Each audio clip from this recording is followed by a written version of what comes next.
اعوذ باللہ من الشیطان الرجیم، بسم اللہ الرحمن الرحیم۔ بحمد اللہ تعالیٰ ایک مرتبہ پھر پروگرام راہ حق کے ساتھ آپ کی خدمت میں حاضر ہیں، اور سابقہ پروگرام میں ہم نے اس بات پر گفتگو کی تھی کہ قرآن مجید کو اگر بغیر استاد کے پڑھنا ممکن ہوتا تو اللہ تبارک و تعالیٰ کبھی بھی نبی کریم علیہ الصلاۃ والسلام کا یہ منصب بیان نہ فرماتا کہ یعلمہم الکتاب، کہ یہ کتاب کی تعلیم دیتے ہیں۔ نہ ہی اللہ تبارک و تعالیٰ بعض لوگوں کو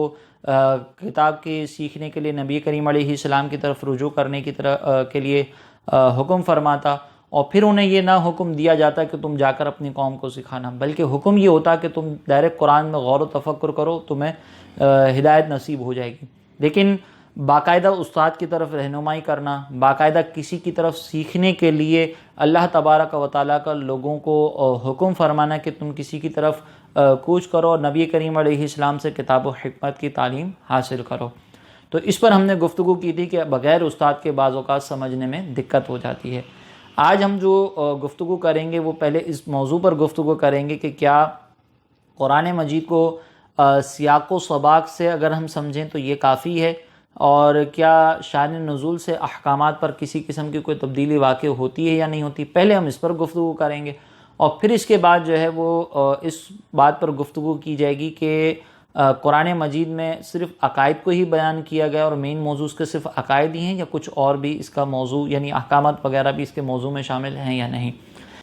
شان نزول اور اس کا دھوکہ دے دے کے قرآن ٹرینڈ نہیں پڑھنا، گمراہ ہو جاؤ گے۔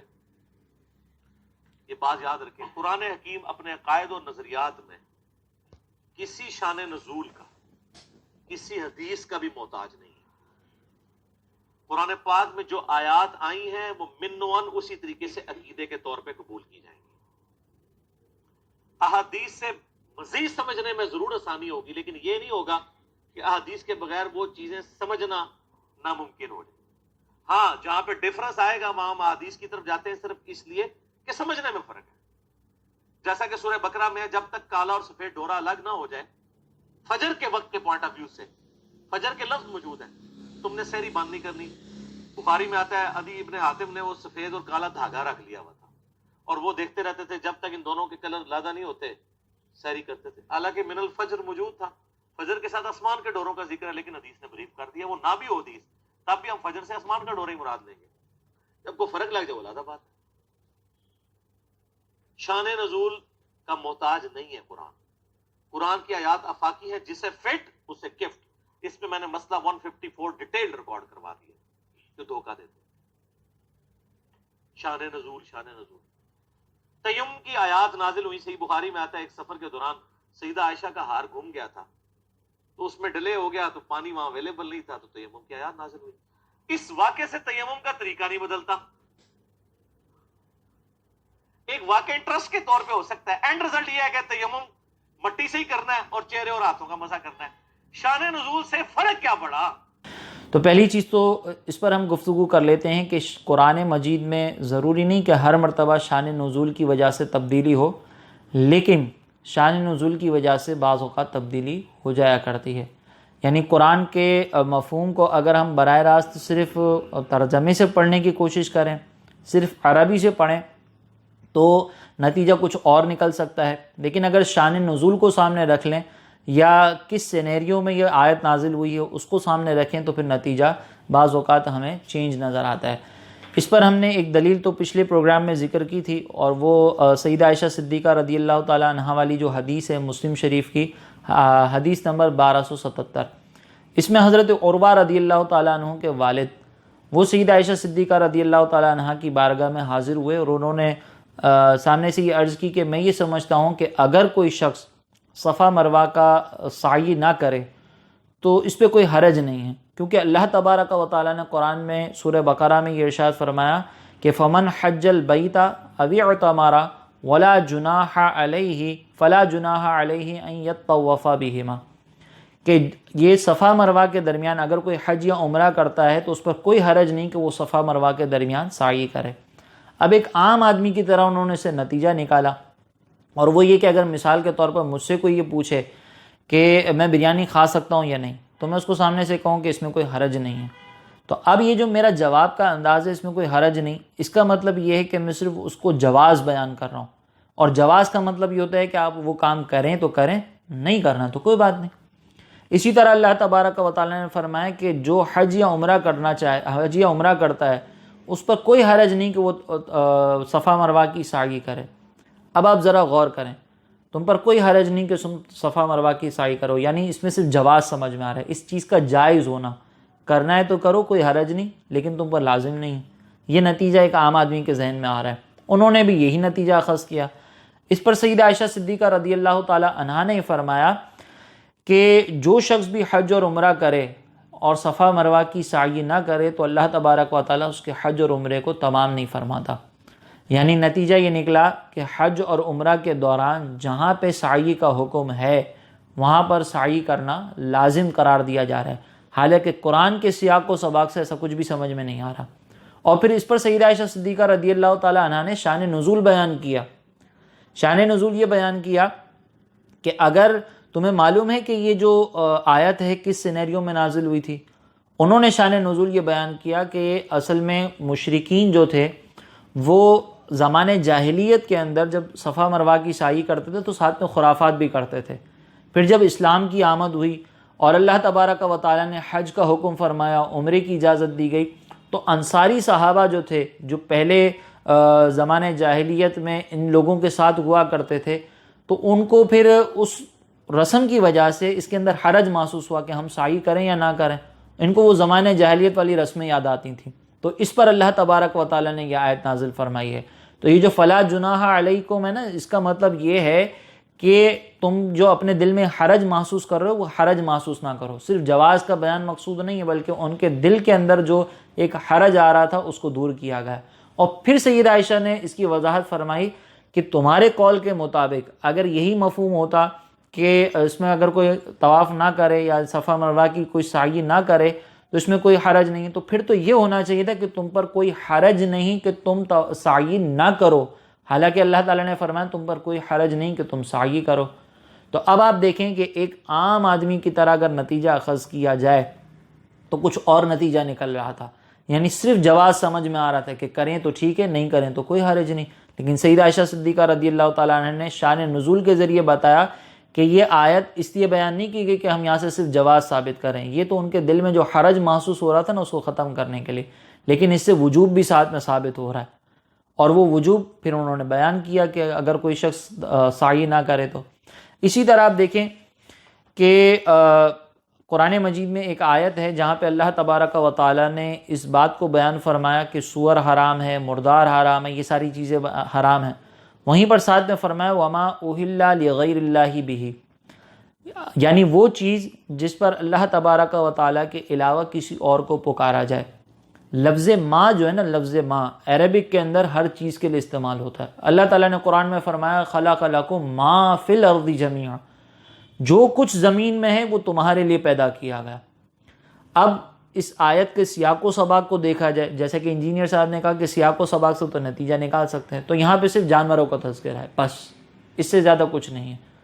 اب یہ جو جانوروں کا تذکرہ آ رہا ہے کہ وما اہل لغیر اللہ بہ،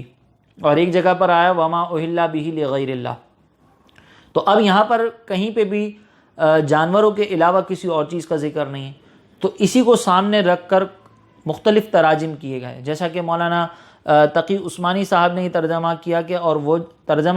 اور وہ جانور حرام کر دیا گیا جس پر اللہ کے سوا کسی اور کا نام پکارا گیا ہو۔ اسی طریقے سے امین اصلاحی صاحب نے اس کا ترجمہ کیا کہ اور وہ جانور حرام کیا گیا جس پر غیر اللہ کا نام لیا گیا ہو۔ نگہت ہاشمی نے یہ ترجمہ کیا کہ اور وہ جس پر اللہ تعالیٰ کے سوا کسی کا نام پکارا جاتا ہے۔ مودودی صاحب نے اس کا ترجمہ کرتے ہوئے کہا کہ وہ جانور جو خدا کے سوا کسی اور کے نام پر ذبح کیا گیا ہو۔ علامہ غلام رسول سعیدی صاحب نے اس کا ترجمہ کیا کہ وہ اور جس جانور پر ذبح کے وقت غیر اللہ کا نام پکارا گیا ہو۔ اعلیٰ حضرت امام اہل سنت نے اس کا ترجمہ کیا کہ وہ جس کے ذبح میں غیر خدا کا نام پکارا گیا۔ اب یہاں پر آپ دیکھیں کہ شروع کے جو تراجم ہیں اس میں انہوں نے صرف اتنا ذکر کیا کہ وہ جانور جس پر اللہ کے علاوہ کسی کو پکارا گیا۔ اس کا نتیجہ یہ بن رہا ہے کہ اگر کوئی بھی جانور کھڑا ہوا ہو، زندہ مردہ جو بھی جانور ہو، اس کے اوپر اگر ہم اللہ کے علاوہ کسی کا نام لے لیں گے تو وہ جانور حرام ہو جائے گا۔ سیاق و سباق سے نتیجہ یہ نکل رہا ہے۔ یعنی مثال کے طور پر بقرہ عید کے اندر آپ کے پاس گائے بکرے آتے ہیں، آپ پوچھیں بھائی یہ گائے کس کی ہے، یہ بکرا کس کا ہے، تو کہیں بھائی اکبر صاحب کا ہے، یہ اصغر صاحب کا ہے، یہ جو ہے وہ ہمارے اقبال بھائی کا بکرا ہے، یہ ہمارے سلیم بھائی کی گائے ہیں۔ تو یہ سارے غیر اللہ کے نام لیے جا رہے ہیں اور یہ جانور حرام۔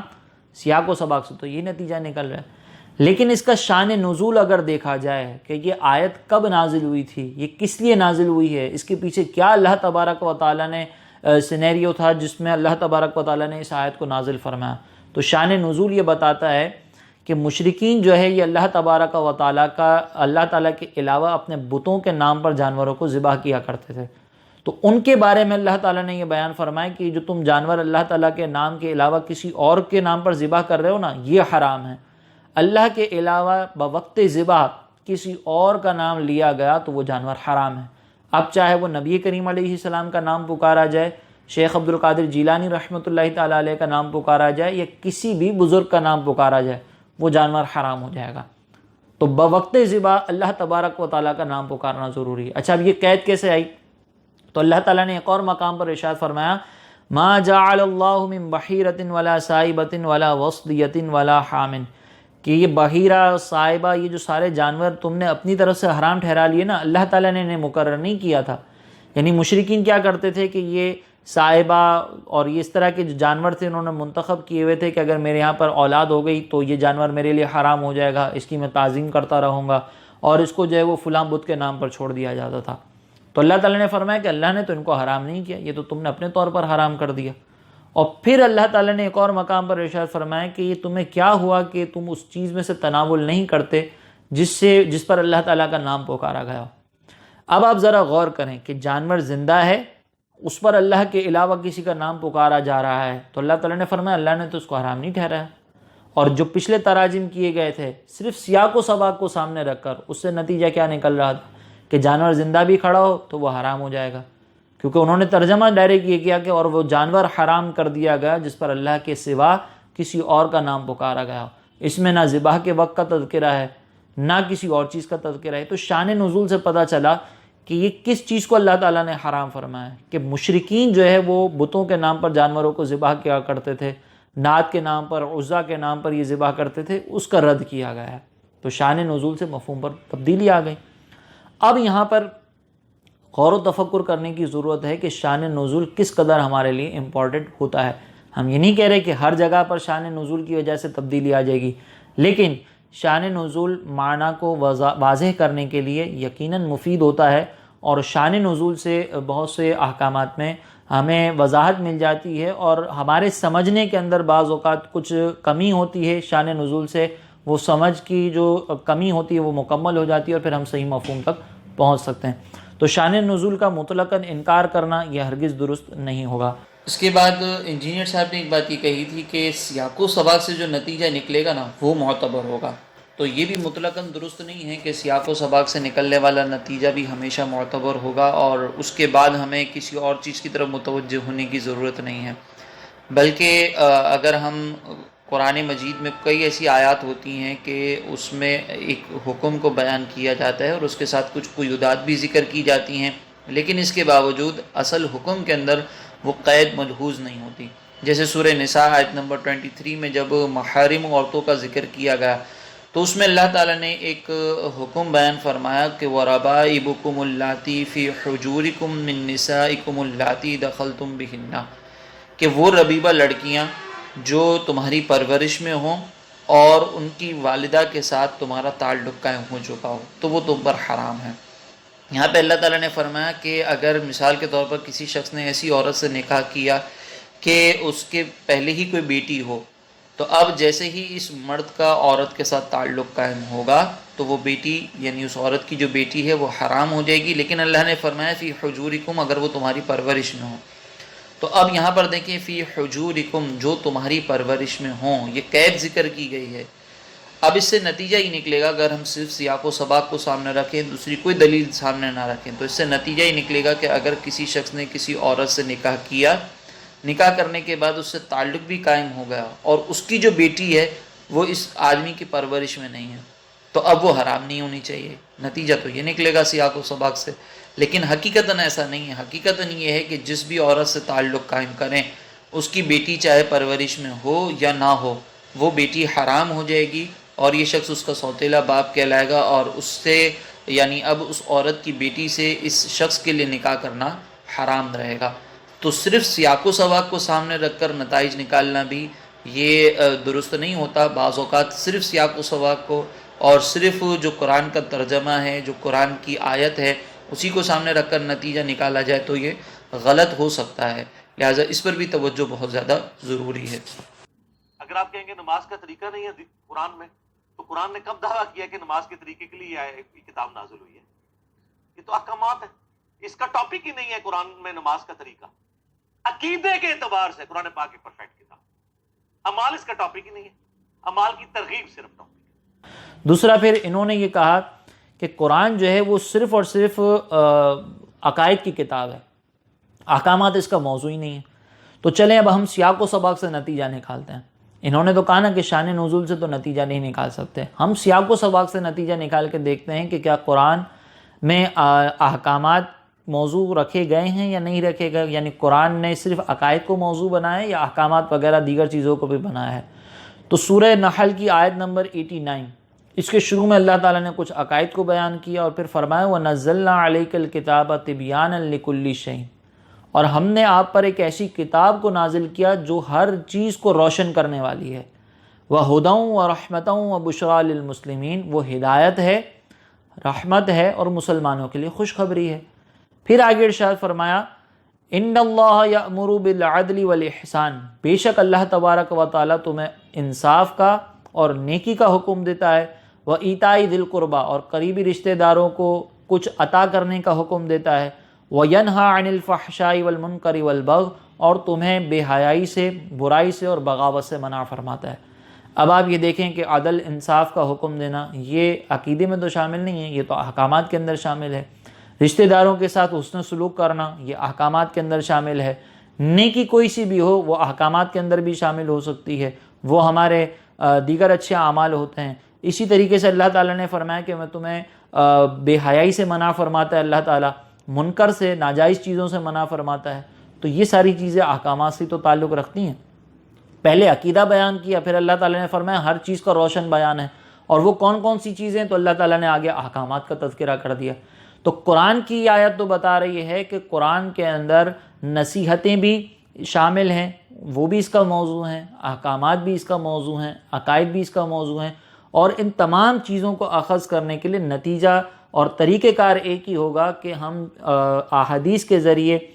مدد حاصل کرتے ہیں. قرآن کو سمجھنے کے سلسلے میں شان نزول کے ذریعے مدد حاصل کی جا سکتی ہے. اور ایک عام آدمی کو صرف اس لیے منع کیا جاتا ہے کہ وہ اپنی محدود معلومات کے ساتھ اگر قرآن میں غور و تفکر کرے گا تو ہو سکتا ہے کہ وہ کہیں نہ کہیں ٹھوکر کھا جائے. اور وہ ٹھوکر کھانے کے بہت سارے ایسے معاملات ہوتے ہیں، کچھ ہم نے پچھلے پروگرام میں بھی ذکر کیے تھے، اور آگے بھی انشاءاللہ جب موقع ملے گا تو ہم اس پر تذکرہ کریں گے. لیکن خلاصہ یہ ہے کہ ہم نے جو 3 موضوع آپ کی خدمت میں ذکر کیے تھے کہ استاد کے بغیر قرآن پڑھنا بعض اوقات نقصان کا باعث ہو سکتا ہے، اس لیے کہ ہمارے علم کے اندر کمی ہے. تو ایک استاد اگر ہوگا تو وہ اچھے طریقے سے ہمیں بتا سکتا ہے، اور وہ استاد بھی پھر ماہر ہونا چاہیے. اسی طرح قرآن مجید کے اندر اگر ہم شان نزول پر غور و تفکر بالکل ہی چھوڑ دیں تو یہ بعض اوقات سمجھ اور فہم کے لیے نقصان کا باعث بن سکتا ہے کہ قرآن سے نتیجہ ہم غلط نکال لیں گے. اس لیے شان نزول کی اپنی ایک جگہ پر امپورٹنس ہے، ضروری نہیں کہ اس سے تبدیلی واقع ہو، لیکن بہرحال یہ اپنی جگہ پر ایک امپورٹنس رکھتا ہے. تیسری چیز یہ کہ قرآن مجید میں موضوع جو ہے وہ عقائد کے ساتھ ساتھ احکامات بھی ہیں. آخر کے اندر انہوں نے یہ بات ذکر کی تھی کہ یہ شان نزول وغیرہ کا چکر علماء اس لیے چلاتے ہیں، یا یہ گہرائی کے ساتھ علم سیکھنے کا چکر اس لیے چلایا جاتا ہے کہ بھئی گہرائی کے ساتھ علم حاصل کرو تاکہ عوام جو ہے وہ قرآن سے دور ہو جائے. یہ مولوی قرآن سے دور کرنے کے لیے ہینے بہانے نکالتے ہیں. ہماری گزارش اس کے جواب میں یہ ہے کہ انجینئر صاحب نے جب اپنی ویڈیوز اپلوڈ کرنا شروع بھی نہیں کی تھی تب دعوت اسلامی کا قیام ہوا تھا، اور یہ خود بھی اپنا کو کہتے ہیں کہ میں دعوت اسلامی سے وابستہ رہا ہوں. تو مولانا الیاس قادری صاحب نے، حضرت صاحب نے اپنے مریدین کو اس بات کی ترغیب دی ہے کہ روزانہ کم از کم 3 آیتیں ترجمہ اور تفسیر کے ساتھ پڑھیں۔ یہ قرآن سے دور کرنے کے لیے ترغیب دی گئی ہے، یقینی سی بات ہے کہ کوئی بھی یہ نہیں کہہ سکتا۔ اسی طریقے سے مفتی اکمل صاحب نے کیو ٹی وی پر اس زمانے میں جب انجینئر صاحب نے بھی ویڈیوز اپلوڈ کرنا شروع بھی نہیں کی تھی، تدبر قرآن کے نام سے ایک پروگرام شروع کیا اور ابتدا سے انتہا تک اس کے اندر ترجمہ اور تفسیر کو ذکر کیا ہے۔ اسی طرح مفتی آصف عبداللہ صاحب نے، انہوں نے ترجمے اور تفسیر کے ساتھ بہت سے بیانات فرمائے، اور جامع مسجد بہار شریعت جو کراچی بہادر آباد پر واقع ہے، وہاں پر انہوں نے باقاعدہ اس کے دروس کیے ہیں، اور کئی سال پر انہوں نے جو ہے وہ قرآن مجید کے درس دیے ہیں۔ 4 مہینے کے اندر، ہر 4 مہینے کے بعد وہ قرآن مجید کا ترجمہ اور تفسیر کے ساتھ دورہ کروایا کرتے تھے۔ باقاعدہ اس کی CDs موجود ہیں، نیٹ پر ان کے بیانات موجود ہیں، اور لاکھوں لوگ اس سے فیض یاب ہو رہے ہیں۔ اسی طریقے سے رمضان کے اندر وہ باقاعدہ خلاصہ قرآن ساتھ کیا کرتے تھے کہ جو تراویح میں آپ پڑھیں سمجھیں تو اسی کے پڑھ کے آ رہے ہیں۔ تو یہ صرف انجینئر صاحب کی ترغیب سے تو نہیں ہوا، یہ تو ہمارے علماء کرام نے خود اس بات کو محسوس کیا کہ عوام کو قرآن سے قریب کیا جائے، عوام کو قرآن سے قریب کرنے میں عافیت ہے، لیکن کس طریقے سے قریب کرنا ہے وہ یقینی سی بات ہے کہ جس طرح شریعت کے تقاضے ہیں، جو اللہ تبارک و تعالیٰ کی طرف سے حکم دیا گیا ہے، جو حکمت شریعت نے بیان کی ہیں، اسی کو سامنے رکھ کر قرآن کے قریب کیا گیا ہے۔ ترجمہ تفسیر کے ساتھ قرآن پڑھنے کی ترغیبیں دی جاتی ہیں، اور ترجمہ تفسیر کے اندر بھی بعض مقامات ایسے ہوتے ہیں کہ جن کو سمجھنے کے لیے استاد کی ضرورت پڑتی ہے۔ اب انجینئر صاحب یہ بھی کہتے ہوئے نظر آتے ہیں کہ انہوں نے قرآن پڑھنے کے بارے میں تو کہا کہ استاد سے پڑھو، اپنی کتابوں کے بارے میں کیوں نہیں کہتے؟ تو یہ کس نے کہہ دیا کہ اپنی کتابوں کے بارے میں نہیں کہا جاتا؟ قوت القلوب جو دعوت اسلامی کی طرف سے شائع کردہ ہے، اس کے آخر میں آپ دیکھیں عربی کے اندر کچھ صفحے ایز اٹ از پرنٹ کر دیے گئے اور نیچے نوٹ دے دیا گیا ہے کہ آپ جو ہے جو اہل علم ہیں وہ خود پڑھ لیں، عوام کے لیے یہ چیزیں نہیں ہیں۔ اسی طریقے سے آپ بہار شریعت کے بارے میں ترغیبات موجود ہیں کہ بہار شریعت بغیر استاد کے نہیں پڑھیں، آپ استاد اگر رکھ لیں ساتھ میں اور استاد سے مسائل سیکھ لیں تو آپ کے لیے مفید ہوگا، کیونکہ ہر ایک شخص بہار شریعت سے مسائل کو سمجھنے کی صلاحیت نہیں رکھتا، ہو سکتا ہے کچھ کا کچھ سمجھ جائے۔ تو یہ کس نے کہہ دیا کہ اپنی کتابوں کے بارے میں یہ نہیں کہا جاتا کہ تم استاد کے بغیر پڑھ سکتے ہو؟ اپنی کتابوں کے بارے میں بھی یہی اصول ہوگا کہ مشکل مقامات استاد سے پڑھنے پڑیں گے، اور قرآن کے بارے میں تو خود اللہ نے یہ اصول مقرر کیا ہے کہ استاد کے بغیر جو ہے وہ ہر ایک علم حاصل نہیں کر سکتا، تو جائے اور پہلے علم سیکھے اور پھر جا کر اپنی قوم کو سکھائے۔ امید ہے کہ یہ بات سمجھ میں آ گئی ہوگی کہ علماء کرام خدا نہ خواستہ عوام کو دور نہیں کر رہے دین سے، نہ قرآن سے، بلکہ وہ عوام کو قرآن کے صحیح فہم کی طرف لانے کی کوشش میں لگے ہوئے ہیں، اور اللہ تبارک و تعالیٰ کے دین کی خدمت میں مخلصانہ کوششیں کر رہے ہیں۔ اللہ تعالیٰ سے دعا ہے کہ اللہ تعالیٰ ہمیں عمل کی توفیق عطا فرمائے۔ اگلے پروگرام میں انشاءاللہ پھر ہم نئے موضوع کے ساتھ آپ کی خدمت میں حاضر ہوں گے، اور اس پر انشاءاللہ بالتفصیل ہم گفتگو کریں گے۔ اگر آپ کے ذہن میں کوئی سوال ہو، آپ کوئی مسئلہ پوچھنا چاہیں، تو ڈسکرپشن میں دیے گئے لنک کے ذریعے ہمارا گروپ جوائن کریں اور اس پر اپنے سوال کو بھیج سکتے ہیں۔ اللہ تعالیٰ سے دعا ہے کہ اللہ تعالیٰ ہمیں عمل کی توفیق عطا فرمائے۔